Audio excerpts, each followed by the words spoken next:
பிரியாஸ் ஹேண்ட்மேட்லேருந்து இந்த necklace set கொடுத்துருக்காங்க. So இதோட ஜிமிக்கி பாருங்க. என்னவோ இந்த சாரீக்கு நான் வந்து ஆர்டர் பிளேஸ் பண்ண மாதிரி ஆயிடுச்சு. ஸோ இந்த சாரீ வேர் பண்ணி ப்ரொமோஷன் எடுக்கும்போது இந்த ஜுவல் வந்து ஓப்பன் பண்ணி பார்த்தா இதுக்கு மேட்சிங்காக அப்படியே இருந்துச்சு, போட்டுக்கிட்டேன். அவ்வளோ அழகாக இருக்குல்ல. இந்த மாதிரி கிறிஸ்டல் வச்ச மாதிரி ஒரு ஜுவல் பிடிச்சிருந்தா கண்டிப்பாக ஆர்டர் பண்ணிக்கோங்க. ரொம்ப அழகாக இருக்குது இந்த கிறிஸ்டலு. இந்த மாதிரி ஒரு கிறிஸ்டல் வந்து சிக்கு சிக்கு சிக்குன்னு இது ஒரு ரவுண்டாக வந்து இந்த ஸ்டோன் வச்சுருக்காங்க ரவுண்டாக. இந்த கிறிஸ்டலுக்கு நல்லா இருக்கா?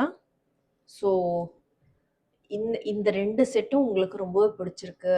உங்களுக்கு இதை ரொம்ப லைக் பண்ணுறீங்க. இந்த மாதிரி கிறிஸ்டலு இந்த மாதிரி மணி வச்சதெல்லாம் உங்களுக்கு ரொம்ப பிடிக்கும் அப்படின்னா இந்த பேஜில் இருக்குது. போய் நீங்கள் தாராளமாக பர்ச்சேஸ் பண்ணிக்கலாம். நல்லா இருக்குது இது பார்க்குறதுக்கு சிக்கு சிக்கு சிக்குன்னு. ஓகே, பாய்.